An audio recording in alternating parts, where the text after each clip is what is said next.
ඉතින් යාළුවනේ කොහොමද ඔයාලට හැමෝම හොඳින් නේද? ඉතින් මම අද අරන් එන්නේ මගේ පුංචි කුස්සිය පිරිසිදු පිළිවෙලට තියාගන්න මම අනුගමනය කරන පුංචි ටිප්ස් කීපයක්. බලන්නකෝ ඔයාලටත් මේක ප්‍රයෝජනවත් වෙයිද කියලා. පළවෙනිම දේ තමයි අපිට ආශාව පිළිවෙල සහ පිරිසිදුකම තියෙනවා. ඒ වුණාම ඒතන ලොකු වුණත් කුඩා වුණත් අපිට පුළුවන් හරිම ලස්සනට එතන පවත්වාගෙන යන්න.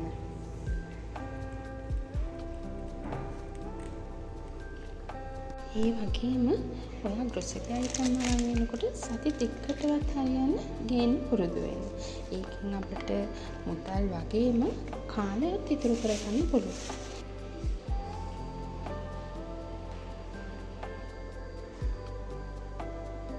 ඉතින් තව දෙයක් තමයි අපි ග්‍රොසරි ගිහින් ආපුවම අපි shopping ගිහින් ආපුවම අපිට ඉතුරු වෙන චූටි සල්ලි 10 20 50 වගේ සල්ලි දාන්න කුස්සිය වෙනම කෙටයක් තියාගන්න.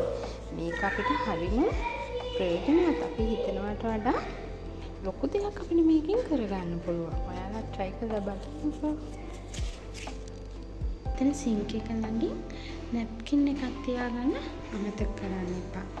ඒකෙන් අපේ පැන්ට්‍රි එකේ වතුර හොයන ප්‍රමාණය ගොඩාක් අඩු කරගන්න පුළුවන්. නැප්කින් කිහිපයක් තැන් වලින් තියාගන්න. අපි උයන තැන මේ විදිහට නැප්කින් එකක් තියාගත්තම අපි වැඩ කරනකොට වලංගන්නට අපිට ඒක හරිම පහසුවක් වෙනවා. ඒ වගේම උත්තර මහල් කරන්න පහසු වෙනකොටදී මේ විදිහට කිහිපයක් හොදලා වේලගෙන තියාගන්න අමතක කරන්න එපා. ඒ වගේම අපි සෝදන්න ගන්න මේ වගේ ස්පොන්ජ් කෑලි නිතර මාරු කරන පුරුද්දක් විදියට. ඒ නිසා වැඩිපුර කිහිපයක් ගෙදර ගෙනත් තියාගන්න. ඉතින් යාළුවනේ පැන්ට්‍රි එක පිළිවෙලට තියාගන්න පුළුවන් තවත් එක ක්‍රමයක් තමයි අපිට අවශ්‍ය කරවල, හාල්මස් වගේ දේවල් එකවර ගෙදරට ගෙනලා සුද්ධ කරලා උණු කඩලා කරවල පොඩි අවශ්‍ය ප්‍රමාණය කෑලියට කපලා මේ වගේ ටිෂු එකක් දාපු හොඳින් පියන වහන්න පුළුවන් භාජනයකට දාලා ෆ්‍රිජ් එකේ අරන් තියන්න පුළුවන්.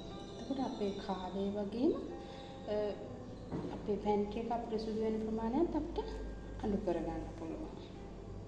කඩාගෙන මෙස්සු කරවල වගේ දේවල් තියාගන්න.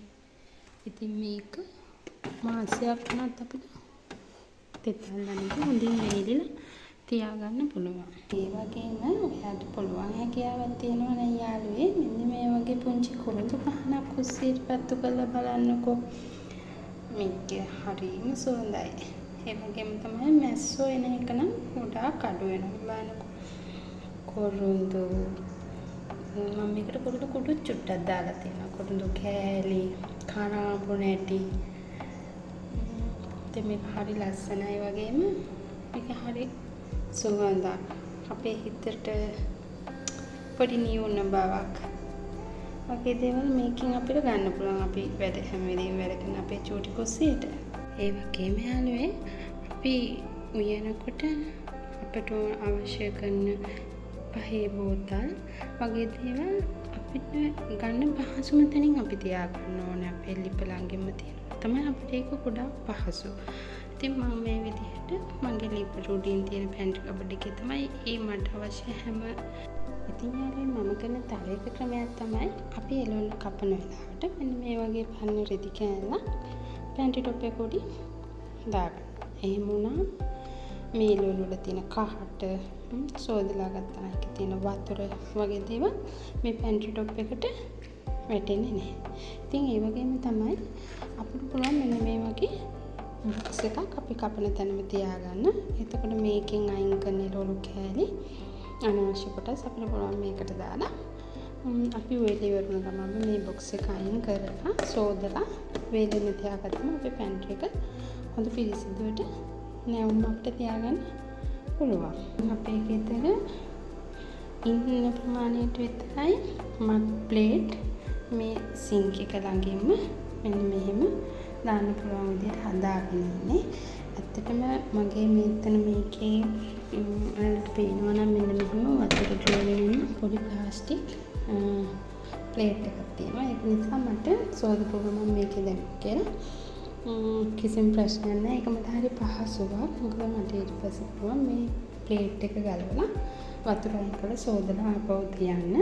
ඉතින් ඒ විදිහට අපිට අවශ්‍ය බඩු ටික විතරක් මම මෙහෙම ළඟින් තියාගෙන ඉන්නවා. ඉතින් වෙන කවුරු හරි ආවොත් ඒ වගේ වෙලාවදී ගන්න. ඉතින් මම මේව පොඩ්ඩක් ඈතින් ඒව වෙනම පිළිවෙලට අස්කරලා තියෙනවා. ඉතින් හරි පහසුයි.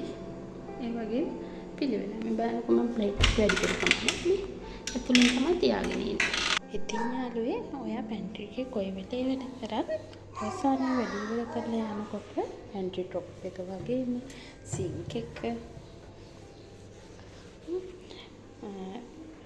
කුකර් টොප් එක මේ හැමදේම හොඳම පිරිසිදු